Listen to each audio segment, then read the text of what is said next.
Hello, Jaya's variety ബ്ലോസിലോട്ട് ഏവർക്കും സ്വാഗതം.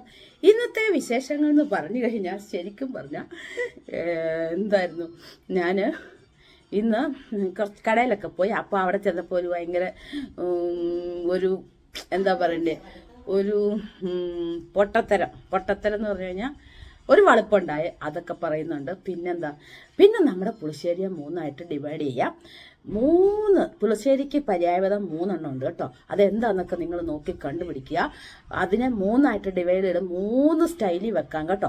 അത് ഏതൊക്കെയാ, അതിൻ്റെ പേരെന്തൊക്കെയാന്നൊക്കെ ഉള്ളത് വീഡിയോ നോക്കി നിങ്ങൾ മനസ്സിലാക്കുക. വീഡിയോയിലോട്ട് പോകുന്നതിന് തൊട്ട് മുൻപ് തന്നെ ചാനൽ ആരെങ്കിലും സബ്സ്ക്രൈബ് ചെയ്തില്ലെങ്കിൽ സബ്സ്ക്രൈബ് ചെയ്യുക, ലൈക്ക് ചെയ്യുക, ഷെയർ ചെയ്യുക, കമൻറ്റ് ചെയ്യുക. പിന്നെ ഒത്തിരി ആൾക്കാർ ഹാപ്പി ന്യൂ ഇയർ പറഞ്ഞിട്ടുണ്ടായിരുന്നു. എല്ലാവർക്കും ഞങ്ങളുടെ സ്പെഷ്യൽ ഹാപ്പി ന്യൂ ഇയർ ഞാൻ പറഞ്ഞിട്ടുണ്ടായിരുന്നു. എല്ലാവർക്കും സന്തോഷവും സമാധാനവും ഒക്കെ ആയിരിക്കും കേട്ടോ. ഇപ്രാവശ്യം ഈ 2025 മാത്രമല്ല, 2026, 2027, 2028 അങ്ങനെ പല സ്ഥലങ്ങളിലോട്ട് പോകല്ലേ, പല ആണ്ടിലോട്ട് പോകും. അപ്പൊ നമുക്ക് ഇന്നത്തെ വിശേഷം എന്നാന്നുള്ളത് നമുക്ക് വീഡിയോ കണ്ട് നോക്കാം. ഇപ്പോഴേ രാവിലെ നമ്മുടെ കുളിയൊക്കെ കഴിഞ്ഞിട്ടോ. കുളിയൊക്കെ കഴിഞ്ഞ നമുക്കിന്ന് ബ്രേക്ക്ഫാസ്റ്റ് എന്നതായിരുന്നു ഞാൻ തന്നെ മറന്നുപോയി. ഉപ്പുമാവും പപ്പടവും പഴമായിരുന്നു ഇന്ന് ബ്രേക്ക്ഫാസ്റ്റിന്. പിന്നെ നമ്മൾ അരിച്ചോറൊക്കെ വെച്ചു. നല്ല മീൻകറി വറുത്തരച്ച് വെച്ചിട്ടുണ്ട്. പച്ചയരച്ച് തേങ്ങ അരച്ചും മീൻകറി വെച്ചിട്ടുണ്ട്. പിന്നെ നമ്മൾ മെഴുക്കുവരട്ടി, മിക്സഡ് മെഴുക്കുവരട്ടി, എന്തായിരുന്നു, വെണ്ടയ്ക്ക, അച്ചിങ്ങ എല്ലാം കൂടെ മിക്സഡ് ആയിട്ടുള്ള മെഴുക്കുവരട്ടി വെച്ചു. പുളിശ്ശേരി വെച്ചു. ഇത്രയും പണികൾ കഴിഞ്ഞു. ഇനി കുറച്ച് സാധനങ്ങൾ വാങ്ങിക്കാനുണ്ട്. അപ്പം അതിനുള്ള തയ്യാറെടുപ്പാണ്. അപ്പം നമുക്ക് കാണാം. അപ്പൊ നമ്മൾ കടയിൽ നിന്ന് സാധനങ്ങളൊക്കെ മേടിച്ചുകൊണ്ട് വന്നു. അപ്പൊ പുളിശ്ശേരിക്ക് നമ്മൾ അരച്ചു വെച്ചിട്ടേ പോയതാണ്. അപ്പൊ ആരും എന്നോട് ചോദിച്ചാൽ ഏത്തപ്പഴം ഇങ്ങനെ ചേച്ചി പുളിശ്ശേരി വെക്കുന്നു, അതൊന്ന് പറഞ്ഞു തരുന്ന ആ റെസിപ്പിനെ. ദൈവമേ, ഞാനൊക്കെ എല്ലാവർക്കും അറിയാമെന്ന് കേട്ടോ. എല്ലാവരും ഇപ്പം എല്ലാം അറിഞ്ഞുകൊണ്ടാണ്. അപ്പം നമ്മൾ എന്നാണെന്ന് പറഞ്ഞാൽ ഒത്തിരി പഴുക്കാത്ത ഒരു ഏത്തപ്പഴം എടുത്ത് ഇതുപോലെ കഷ്ണങ്ങളാക്കുകയാണ്. ഇത് കഷ്ണമാക്കിയതാണ് ഇതിനകത്ത്. പിന്നെ പച്ചമുളക് 2 നല്ല കീറിയിട്ട് ഇച്ചിരി ഉപ്പിട്ട് നമുക്ക് ഒന്ന് വേവിച്ചിട്ട് കേട്ടോ. 2 കുടന്ന് വിസിലൊന്നിട്ട് അടിപ്പിക്കല്ലോ കേട്ടോ. ഒന്ന് വേകാൻ മാത്രം. എന്നിട്ട് വിസിലങ്ങ് കളയുക കേട്ടോ.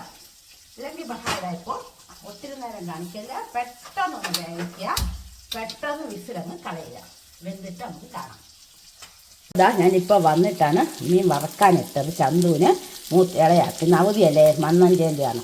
നമ്മുടെ വറുത്തരച്ച് വെച്ച മീൻകറി റെഡിയാക്കി വെച്ചിട്ടുണ്ട്. ഇതൊക്കെ ഞാൻ കാണിച്ചു തരുന്നു. മെഴുക്കുവരട്ടി, തേങ്ങ അരച്ച് വെച്ച മീൻകറി. നമ്മുടെ പുളിശ്ശേരിക്ക് നന്നായിട്ട് അരച്ച് വെച്ചിട്ടുണ്ട്. തേങ്ങയും മഞ്ഞപ്പൊടി നന്നായിട്ടുണ്ട് കേട്ടോ. ഈ ക്യാമറയുടെ കുഴപ്പമാട്ടോ. മഞ്ഞപ്പൊടി നന്നായിട്ടുണ്ട്. മഞ്ഞപ്പൊടി, ഇച്ചിരി ജീരകവും തേങ്ങയും കൂടെ നന്നായിട്ട് അരച്ച് വെക്കുക.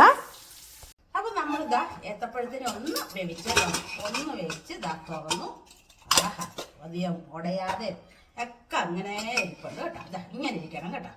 കണ്ടല്ലോ, അങ്ങനെ ഇരുന്നിട്ട് ഇതിനകത്തോട്ട് നമുക്ക് നമ്മുടെ അരപ്പിനെ ഞാൻ ഇങ്ങോട്ട് ഒഴിക്കുന്നു. ഇങ്ങനെ ഞങ്ങൾ ഈ പുളിശ്ശേരിയാണ് ഞങ്ങൾ ഓണത്തിനും വിഷുവിനും വെക്കുന്നത് കേട്ടോ. അല്ലാത്തപ്പോൾ ഉടായ്പ പുളിശ്ശേരി വേറെയുണ്ട്, അടിപൊളി പുളിശ്ശേരി ഉണ്ട്, ഉടായ്പ പുളിശ്ശേരി ഉണ്ട്. അറിയാൻ മേലാത്തൊരു ശ്രദ്ധിച്ചോണം. അടിപൊളി പുളിശ്ശേരി ഉണ്ട്, ഉടായ്പ പുളിശ്ശേരി ഉണ്ട്. പിന്നെ മടിയം പുളിശ്ശേരി ഉണ്ട്. അപ്പം പുളിശ്ശേരിയെ തന്നെ നമുക്ക് 3ആയിട്ട് തിരിക്കാം. പര്യായപദമുണ്ട്, പുളിശ്ശേരിക്ക് പര്യായപദമുണ്ട്. ഉടായ്പ പുളിശ്ശേരി, അടിപൊളി പുളിശ്ശേരി, മടിയൻ പുളിശ്ശേരി.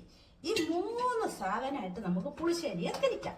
ഇത് അടിപൊളി പുളിശ്ശേരി കേട്ടോ. ഇനി നമുക്ക് നമ്മുടെ തൈര് റെഡിയാക്കി വെച്ചേക്കുവാണ്. തൈര് വാങ്ങിക്കുന്ന തൈരാണ് ഇച്ചിരി പുളിയുള്ള വാങ്ങിക്കണം. ഒത്തിരി പുളിയാവില്ല. മലനാടിൻ്റെ നല്ല കേട്ടോ. ഞാൻ മലനാടാണ് മേടിക്കുന്നത്. നല്ല പുളിശ്ശേരിയാണ്. അപ്പോൾ അതാകുമ്പോൾ മിക്സിയിലിട്ട് ഏതാണെങ്കിലും നമ്മൾ മിക്സിയിലിട്ട് നന്നായിട്ടൊന്ന് എന്ന് വെക്കുക. എന്ന് വെക്കണ്ട, എന്ന് മാത്രം വെക്കുക കേട്ടോ. അപ്പം അടിപൊളി പുളിശ്ശേരിയുടെ കഥയാണ് ഇപ്പം ഞാൻ പറഞ്ഞു തരുന്നത്. ഉടായ്പ എല്ലാം പറഞ്ഞു തരാം കേട്ടോ. അപ്പം അടിപൊളി എന്നതാ ദുഷ്യന്തന് ശകുന്തളക്കരയ്ക്ക് വന്നു കേട്ടോ. അപ്പം ഇങ്ങനെ നല്ല പുളിശ്ശേരി ചെയ്തു കേട്ടോ. ഇതാകുമ്പോൾ ഏറെ നമുക്ക് വിഷുവിനും ഓണത്തിനും ഒക്കെ വെക്കണ്ടേ. എന്നിട്ട് നമ്മൾ ടേസ്റ്റ് ചെയ്ത് നോക്കണേ. ഒന്നും ചേർക്കണ്ട കേട്ടോ, ഇത്രയും മാത്രം മതി. ഇനി നമ്മൾ ഇതിനകത്ത് എന്താ കറിവേപ്പിലൊക്കെ ഇട്ടിട്ടുണ്ടായിരുന്നു കേട്ടോ. കറിവേപ്പില ഇട്ട് അരയ്ക്കൊന്നും ചെയ്തു കേട്ടോ. പിന്നെ നമ്മൾ കടുക് വറുക്കുന്ന സമയത്തും നമ്മൾ കറിവേപ്പില ഇടും. അന്നേരം എൻ്റെ പൊന്നെ ഈ പുളിശ്ശേരി അപ്പം നമ്മൾ തൈര് ഒഴിച്ചല്ലോ, തൈര് ഒഴിച്ച് നല്ലതായിട്ട് ഇളക്കി. അതിന് മുമ്പ് കഷ്ണം ഇടുമ്പോൾ ഈ ഉപ്പിടുന്നുണ്ട് കേട്ടോ. ഉപ്പിട്ടിട്ടാണ് വേവിക്കുന്നത്. ഉപ്പ് അഥവാ ഇട്ടില്ല മറന്നു പോയെന്നും പറഞ്ഞു. അയ്യോ ഞാൻ ഉപ്പിട്ടില്ല, ചേച്ചി പറഞ്ഞായിരുന്നു ഉപ്പിടണം. അതൊന്നും വേണ്ട, എല്ലാത്തിനും പരിഹാരം ഉണ്ടല്ലേ. നമ്മളങ്ങനെ എല്ലാത്തിനും പരിഹാരമുണ്ട്. ഉപ്പിട്ടില്ല വീണ്ടും ഉപ്പിടുക കേട്ടോ. ഇപ്പം ഞാൻ നോക്കിയിട്ടെല്ലാം ഉപ്പെല്ലാം കറക്റ്റാണ്. ഇനി നമ്മൾ കഥ പറഞ്ഞ് പുളിശ്ശേരി തിളപ്പിക്കരുത്, ഒന്ന് ചെറുതായിട്ടൊന്ന് ചൂടായി വന്നാൽ മാത്രം മതി കേട്ടോ. ഒന്ന് മേളിലൊക്കെ ഇങ്ങനെ നമ്മൾ എത്തി നോക്കുകയല്ല, പത പോലൊക്കെ വന്ന് അപ്പം തീ ഓഫ് ചെയ്യുക. ചീനച്ചട്ടി എടുത്ത് വെക്കുക. പറഞ്ഞുതരാം, ഈ അടിപൊളിയുടെ പറഞ്ഞുതരാം. ചീനച്ചട്ടി എടുത്ത് വെക്കുക, ഇച്ചിരി ഉലുവ ഇടുക, വറ്റലമുളക് ഇടുക, കടുക് ഇടുക, കറിവേപ്പില ഇടുക. എന്നിട്ട് പൊട്ടിയെല്ലാം തീർച്ചെല്ലാം കഴിയുമ്പോഴത്തെ അവിടെ ഇവിടെ ഒക്കെ പൊട്ടിത്തെറിക്കുമ്പോൾ നമ്മൾ ഇതിനകത്തോട്ട് അങ്ങോട്ട് എടുത്ത് ഒഴിച്ചു ഒച്ചയും കേൾക്കും. ബസ് ഒന്ന് ഇളക്കുക. അടിപൊളി പുളിശ്ശേരിയുടെ കഥ കഴിഞ്ഞു. ഉടായ്പ പുളിശ്ശേരി എന്ന് പറയുന്ന പുളിശ്ശേരി ഉണ്ട്. അതെങ്ങനെയാന്ന് വെച്ച് കഴിഞ്ഞാൽ ചീനച്ചട്ടി എടുത്ത് ആദ്യം എടുത്ത് അങ്ങോട്ട് വെക്കുക. നമ്മുടെ ഗ്യാസ് അടുപ്പേലോട്ട് എണ്ണ ഒഴിക്കുക, കടുക് പൊട്ടിക്കുക. ഇപ്പൊ പറഞ്ഞ സാധനങ്ങൾ കടുക്, ഉലുവ, കറിവേപ്പില, വറ്റലമുളക് പൊട്ടിത്തെറിക്കുമ്പോ നമ്മളിപ്പൊ കാണിച്ച പഴമില്ലേ, പഴം എന്ന് പറഞ്ഞാൽ ഒത്തിരി പഴുത്താവരുത് കേട്ടോ, ചെനച്ചൊക്കെ ഒന്നല്ല. ഏത്തപ്പഴത്തിനെ കുനുകുനാന്നരിയുക, കുനുകുനാന്നരിയുക. 2 പച്ചമുളക് കീറിയിടുക. ഇതിനകത്തോട്ട് ഇട്ടിട്ട് ചിലവരൊന്നും വഴറ്റത്തേ ഉള്ളൂ. ഞാനൊരു ഇത്തിരി വെള്ളം ഒഴിച്ചിട്ട് ഒന്ന് അടച്ചിടും. അപ്പൊ തന്നെ ഇച്ചിരി ഉപ്പ് ഇട്ടോ കേട്ടോ, മറന്നുപോയാൽ പേടിക്കണ്ട. ഇട്ടിട്ട് നന്നായിട്ട് ഒന്ന് വെന്ത് വരുമ്പോഴത്തേക്കും ഈ അരപ്പ് ഇത് തന്നെ, തേങ്ങ, മഞ്ഞപ്പൊടി, ഇച്ചിരി ജീരകം, പച്ചമുളക് കീറിയിട്ടല്ലോ, അതും കൂടെ അരച്ച ഈ ഉടായ്പ പുളിശ്ശേരിയിലോട്ട് ഒഴിക്കുക. തൈര് നേരത്തെ ആക്കി വെച്ചിട്ട് തൈരും കൂടെ അതിന്റെ പുറകെ ഒഴിക്കുക. ഒന്ന് ചെറുതായിട്ട് എല്ലാം കൂടെ മിക്സ് ആക്കിയിട്ട് ചെറുതായിട്ട് ഇതുപോലെ ഇത് നിർത്തിയാക്കാം കേട്ടോ. ഇതിന്റെ മേളിലോട്ട് പത വന്നു, അത് നിർത്തി. ഈ പുളിശ്ശേരി അടിപൊളിയെ നിർത്തി കേട്ടോ. അപ്പൊ ഉടായ്പിനെ ഒന്ന് വട്ടത്തിലൊക്കെ ചുറ്റി ഇങ്ങനെ ആക്കിയിട്ട് ഒന്ന് പത വരുമ്പോ നിർത്തി വെക്കുക. റെഡി, മനസ്സിലായല്ലോ? ഉടായ്പ പുളിശ്ശേരി എളുപ്പ. ഇനി മടിയൻ പുളിശ്ശേരി ഉണ്ട്, അതെങ്ങനെയാണെന്നറിയാം. കടുക് പൊട്ടിക്കുന്നതിന് മുമ്പ് നമ്മുടെ ഈ പാത്രത്തിലോട്ട് അരപ്പില്ലേ, തേങ്ങ, മഞ്ഞപ്പൊടി, ശകലം ജീരകം നല്ലതായിട്ട് അരച്ച് ഇതിനകത്തോട്ട് എടുത്ത് ഒഴിക്കുന്നു. പിന്നെ നമ്മുടെ തൈരില്ലേ, തൈരും കടഞ്ഞ് ഇതിനകത്തോട്ട് ഒന്നിച്ചൊഴിക്കുന്നു. ഒന്നിച്ച് നന്നായിട്ട് ഇളക്കുന്നു. ഉപ്പ് ആവശ്യത്തിന് ചേർക്കുന്നു. കഷ്ണമൊന്നുമില്ലേ, ഉപ്പ് ആവശ്യത്തിന് ചേർക്കുന്നു. നന്നായിട്ട് ആക്കി ഇങ്ങനെ വെക്കുന്നു. ചീനച്ചട്ടി എടുത്തു വെക്കുന്നു. പറഞ്ഞ പോലത്തെ കടുകും എല്ലാം വറക്കാനിടുന്നു. വറുത്തതിന് ശേഷം ഇതിനെ അതിനകത്തോട്ട് തട്ടുന്നു, ചീനച്ചട്ടിയിലോട്ട്. അതും ഇതുപോലെ ഒന്ന് ചൂടായി വരുമ്പോൾ നിർത്തി വെക്കുക. മടിയൻ പുളിശ്ശേരി റെഡി. അപ്പൊ അടിപൊളി പുളിശ്ശേരി നമ്മുടെ റെഡിയായി. നമുക്ക് ഇങ്ങോട്ട് സെർവ്. അപ്പൊ നിങ്ങൾക്ക് പര്യായപദം മനസ്സിലായല്ലോ. പുളിശ്ശേരിയുടെ പര്യായപദം നമ്പർ 1 അടിപൊളി പുളിശ്ശേരിയാണ് ഇത്. നമ്പർ 2 അടിപൊളി പുളിശ്ശേരി.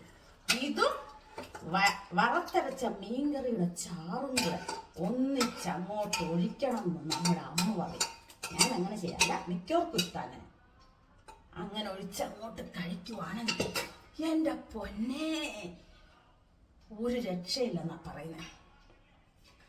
അപ്പം നമ്മുടെ അടിപൊളി പുളിശ്ശേരി ഓക്കെ റെഡി ആയില്ലേ? കണ്ട, ഇതാണ് അടിപൊളി പുളിശ്ശേരി. ഇനി ഉടായ്പും മടിയനും ഒക്കെ വെക്കുമ്പോ കാണിച്ചു തരാം. എപ്പോഴും വെക്കാറുള്ള കേട്ടോ. ഇത് സന്തോഷ ദിവസമാണ് ഈ പുളിശ്ശേരി വെക്കുന്നത്. അടിപൊളി പുളിശ്ശേരി ഞാൻ വെക്കുന്നത് സന്തോഷത്തിന്റെ ദിവസം വരുമ്പോഴാണ്. ചിലപ്പോൾ നാളെ സന്തോഷം കാണുമായിരിക്കും, അതിൻ്റെയാണ് ഈ പുളിശ്ശേരി. പിന്നെ നമ്മുടെ അടുത്ത് കഷ്ണമൊന്നുമില്ല, ഏത്തപ്പഴം ഇല്ല.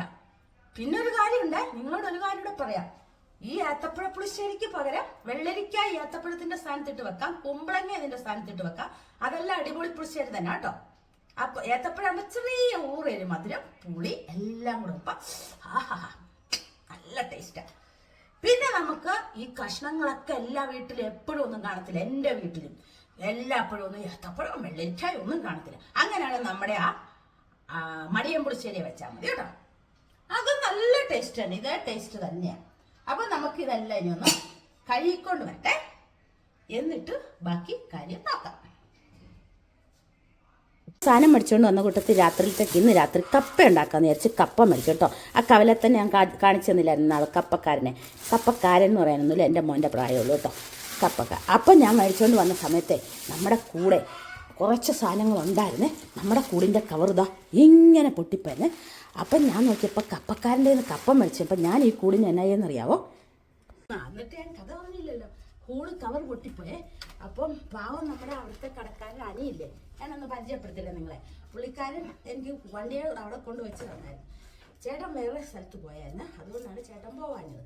പിന്നെ ഞാൻ പോയെങ്കിൽ എനിക്ക് കുറച്ച് കാര്യങ്ങൾ അടുക്കളയിലൊക്കെ എനിക്കത് ഇതൊക്കെ മേടിക്കണം. എല്ലാം പറഞ്ഞു വിടുമ്പോൾ എല്ലാം മറന്നുപോകും. അതുകൊണ്ട് നമ്മൾ സ്വന്തമായിട്ടൊക്കെ അടുക്കളയിലെ കാര്യത്തിന് പോകണമെങ്കിൽ അത് ഇതൊക്കെ മേടിക്കാൻ. അതുകൊണ്ടാണ് ഞാൻ ഈ കൂടുതലും പോകുന്നത്. എന്നിട്ട് എനിക്കിതിനെ പണ്ടും പോയി പ്രാക്ടീസ് അല്ലേ. എന്നിട്ടുണ്ടല്ലോ ആ കവർ പൊട്ടിയിട്ടുണ്ടല്ലോ, കപ്പക്കാരനാണ് വന്നിട്ട് ഞാൻ പറഞ്ഞേ മോനെ എനിക്ക് അപ്പം മുൻവശത്ത് വലിയൊരു പൈക്ക് സഞ്ചിക്കാത്ത സാധനങ്ങളുണ്ട്, അതിൻ്റെ മണ്ടയിലാണ് കവർ പൊട്ടിപ്പോയ കവർ. അപ്പം എനിക്കപ്പോൾ അത് കവർ എടുത്ത് വെച്ച് കഴിഞ്ഞപ്പോൾ ഉണ്ടല്ലോ എനിക്ക് കാലങ്ങോട്ട് എടുത്ത് വെക്കാൻ പറ്റുന്നില്ല. വണ്ടിയിലോട്ട് ഫ്രണ്ടിൽ തന്നെ ഇതിരിക്കുക, കാലങ്ങോട്ട് അപ്പുറത്തെ സൈഡിലോട്ട് നമുക്ക് ഒരു കാലിനെ വെച്ചെങ്കിലല്ലേ ഓടിക്കാൻ പറ്റൂ. അപ്പുറത്തോട്ട് എന്ത് ചെയ്താൽ കാലം നീങ്ങുന്നില്ല. എന്താ രണ്ടു സാധനങ്ങൾ ഫ്രണ്ടിൽ എടുത്ത് വെച്ചേക്കുക. പിന്നെ നമ്മുടെ ജുപ്പിറ്റർ ആയതുകൊണ്ട് വേറൊരു കുറേ സാധനങ്ങളുണ്ടായിരുന്നു, അതെല്ലാം ഡിക്കിയിൽ ഒതുക്കി നല്ല സൂസായിട്ടിരിക്കാം. എന്നിട്ട് കാല് പറ്റുന്നില്ല. അപ്പം ഈ കപ്പക്കാരൻ്റെ അവിടെ വന്നിട്ട് കപ്പയും കൂടെ മേടിച്ചു.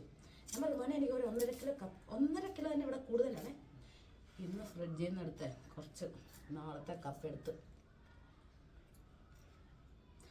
കേട്ടോ. എന്നിട്ട് അപ്പം ഞാൻ 1.5 വാങ്ങിച്ചിട്ട് അത് തന്നെ പ്രശ്നം. അപ്പം 1.5 പിന്നെ മേടിച്ചേ. 1.5 മേടിച്ചില്ല, തികയുവോ ഇന്നത്തെ വയറായിരിക്കോ നാളത്തെ വയറ് നമുക്ക് പറയാൻ പറ്റത്തില്ലല്ലോ. അതുകൊണ്ട് 1.5 മേടിച്ചു. മനസ്സിലായോ? പിള്ളേർക്ക് വേണ്ടല്ലോ, എനിക്കോ അമ്മയ്ക്കും ചേട്ടനോ. എന്നിട്ട് കഥ കേക്ക്. ആ കാല് വെക്കാൻ പറ്റില്ല. എന്നാ ഈ സാധനം ഇരിക്കുന്നുണ്ട്, അപ്പുറത്തോടെ കിടക്കുന്നില്ല കാല്. അപ്പം ഞാൻ മോനെ ഒരു ഉപകാരം ചേച്ചിക്ക് ചെയ്യാം. എന്നാ ചേച്ചി? എന്നോട് എല്ലാവർക്കും വലിയ കാര്യമാണ്, നമ്മളതുപോലെ നിൽക്കുന്നു കേട്ടോ. എന്നാ ചേച്ചി ഓടി വന്നു എൻ്റെ അടുത്ത് കേട്ടോ. കപ്പ അവിടെ ആണോ മോനെന്ന് വിളിച്ചപ്പോൾ ഓടി വന്നു. വണ്ടി ഇവിടെ ഇരിക്കുന്നത്. അന്നേരം ചേച്ചി എന്നാ ചെയ്യും? മോനെ ഞാൻ ഇരുന്നതിന് ശേഷം എനിക്ക് ഈ സാധനം എടുത്ത് ഫ്രണ്ടിലോട്ടൊന്ന് വെച്ച് തരാം. ചേച്ചി കയറിക്കോ, ധൈര്യമായിട്ട് കയറിക്കോ, ഞാൻ വെച്ച് തരാമെന്ന് പറഞ്ഞു. പാവം കേട്ടോ, നല്ലൊരു കൊച്ചെ. അതെല്ലാം റെഡിയാക്കി വെച്ച് തന്നു. ബാഗ് തൂക്കിയിടുന്ന ബാഗ് ഫ്രണ്ടിലല്ലേ നമ്മൾ തൂക്കുന്നത്, അതിന് സ്ഥലമില്ല. ബാഗൊക്കെ തൂക്കി തോളത്തിട്ടോണ്ട് തന്നെ ഓടിച്ച് വന്നതേ. ചേട്ടനോടൊന്നൊക്കെ ചോദിക്കാം, എടി നീ ഇങ്ങനെയാണ് വന്നത് തോളത്തിട്ടോണ്ട്? ഞാൻ ഫ്രണ്ടിലോട്ട് നോക്കിയേ. അത് പിന്നെ നിനക്ക് എന്നെ വിളിക്കാം, ഞാൻ വരത്തില്ല എന്ന് ഇങ്ങനെയൊക്കെ ചോദിച്ചു. അപ്പം ഞാൻ പറഞ്ഞു അതൊന്നും കുഴപ്പമില്ല, ഞാൻ തന്നെ പോകുന്നെന്ന് പറഞ്ഞല്ലേ, അതുകൊണ്ടാണ്. പിന്നെ ചേട്ടൻ ഓടി വന്ന എല്ലാ സാധനവും എടുത്തു കൊണ്ട് അടുക്കളയിലോട്ട് വെച്ചു. ഇതൊക്കെയായിരുന്നു ഇന്നത്തെ കാര്യങ്ങൾ കേട്ടോ. ഓരോ ദിവസവും ഓരോ കാര്യങ്ങളാണ് എൻ്റെ കാര്യത്തിൽ. സത്യം പറഞ്ഞാൽ ചില സമയം ചിരിച്ച് തലയും കുത്തും. എന്നാ പറയാനല്ലേ, പെണ്ണുങ്ങളൊക്കെ ഇങ്ങനെയൊക്കെ ആയിരിക്കുമല്ലേ. എന്നെപ്പോലെ മറ്റുള്ളവർ ആരെങ്കിലും ഒക്കെ ഉണ്ടെങ്കിൽ കമൻ്റ് ഇടുക കേട്ടോ. ഞാനിതുപോലൊക്കെ തന്നെ എന്നെപ്പോലെ അടുക്കി സാധനം വല്ലവരും വരുമ്പോഴത്തേക്കും പിന്നെ എല്ലാം റെഡിയാക്കി വെക്കുന്നതെന്ന് ചോദിച്ചപ്പോൾ ഒത്തിരി ആൾക്കാർ എന്നെപ്പോലെ തന്നെ ഉണ്ടായിരുന്നു കേട്ടോ. അങ്ങനെ തന്നെ വേണം കേട്ടോ, നമ്മൾ രണ്ട് ചുമ്മാ ദേഷ്യം വരും. പിന്നെ ഇതിപ്പോൾ ഞാൻ ഒരുക്കി വെക്കുന്നത് കണ്ണ് നിറായിരിക്കാൻ സബോള ഒരുക്കി ഫ്രിഡ്ജിലോട്ട് വെക്കുവാണ്. ഉച്ച കഴിഞ്ഞിട്ട് കുറച്ച് ചിക്കൻ മേടിച്ചിട്ടുണ്ടേ, അവരെയും കൂടെ അങ്ങോട്ട് വെക്കുന്നുണ്ട്. അപ്പം അതിന് വേണ്ടിയിട്ട് സബോള നമുക്ക് അങ്ങോട്ട് ഒരുക്കി ഫ്രിഡ്ജിലോട്ട് വെക്കാം. സൂപ്പറാണ്, ഒരുക്കി വെച്ച് കഴിഞ്ഞാൽ ഉണ്ടല്ലോ കണ്ണ് നിറത്തില്ല. ഫ്രിഡ്ജിൽ വെച്ചാൽ സബോള ഇഞ്ചി വെളുത്തുള്ളി പേസ്റ്റ് ഇരിപ്പുണ്ട്. പിന്നെ വേറെ ഒന്നും വേണ്ടല്ലോ. മല്ലിമുളകും കൂടെ നമ്മുടെ ചിക്കൻ കറിയില്ലേ, ആ ചിക്കൻ കറിയാണ്. ഈസി കുക്ക്, എല്ലാവർക്കും ഇഷ്ടപ്പെട്ടില്ല ഈസി കുക്ക് അല്ലേ? എല്ലാവരും വെച്ച് നോക്കിയില്ല. ഒത്തിരി പേര് പറഞ്ഞായിരുന്നു ഞാൻ വെച്ച് ചേച്ചിന്ന്. എല്ലാവരും അങ്ങനെയൊക്കെ വെച്ച് നോക്കുക കേട്ടോ, ട്രൈ ചെയ്യുക. ലുട്ടുലുടുക്ക് കറികളും ട്രൈ ചെയ്യണം. ഇനി പുതിയ കറികളൊക്കെ ആയിട്ട് ഞാൻ വരാം കേട്ടോ. കണ്ണൊക്കെ നീറുന്നുണ്ട്. കണ്ണ് നീറായിരിക്കാൻ വലിയൊരിത് അമ്മ പറഞ്ഞു തരായിരുന്നു പണ്ടേ. പക്ഷെ അത് എനിക്ക് ഒരിക്കലും പറ്റത്തില്ല. കാരണം വായി നാക്കിട്ടോണ്ടിരിക്കുന്നവർക്ക് മാത്രമേ അത് നടക്കത്തുള്ളൂ. മിണ്ടാതിരുന്നിട്ട് മൂക്കിൽ നിന്ന് ശ്വാസം എടുക്കരുത്, വായിലോട്ട് ശ്വാസം മാത്രം എടുക്കണം. ആദ്യം തൊട്ടേ ഒരുക്കാനിരിക്കുമ്പോഴേ വായിക്കകത്ത് നാക്കിനകത്തിരിക്കുന്ന എനിക്ക് എങ്ങനെ അതൊക്കെ പറ്റത്തില്ല. അപ്പൊ നമുക്ക് ഇതെല്ലാം ഒരുക്കിയിട്ട് കാണാം കേട്ടോ. കഥയൊക്കെ പറയാം എന്നൊക്കെ ഓർത്തിങ്ങനെ ഇരുന്നതാണ്. ശരി, അപ്പം നമ്മുടെ ചോറൊക്കെ വിളമ്പാൻ സമയമായി. ഒരാളിവിടെ ഭയങ്കര കിടന്നും ഇരുന്നും ഒക്കെ കിടന്ന് വിളമ്പുവാണ്. അപ്പം ഞാനും വിളമ്പി, ചേട്ടനിതാ വിളമ്പി, എല്ലാവർക്കും ചോറ് വിളമ്പി. അപ്പം ഞങ്ങൾ ചോറൊക്കെ ഉണ്ണട്ടെ. ചോറൊക്കെ ഉണ്ണാൻ പോകുന്നു. ഇന്നത്തെ വീഡിയോ എല്ലാവർക്കും ഇഷ്ടപ്പെട്ടെങ്കിൽ ലൈക്ക് ചെയ്യണം, ഷെയർ ചെയ്യണം, കമൻറ്റ് ചെയ്യണം, സബ്സ്ക്രൈബ് ചെയ്യണം. എല്ലാവരും നമ്മുടെ ചാനലിനെ സപ്പോർട്ട് ചെയ്യണം. പുതിയൊരു വീഡിയോയുമായിട്ട് നമുക്ക് നാളെ തന്നെ കാണാം. ടാറ്റാ.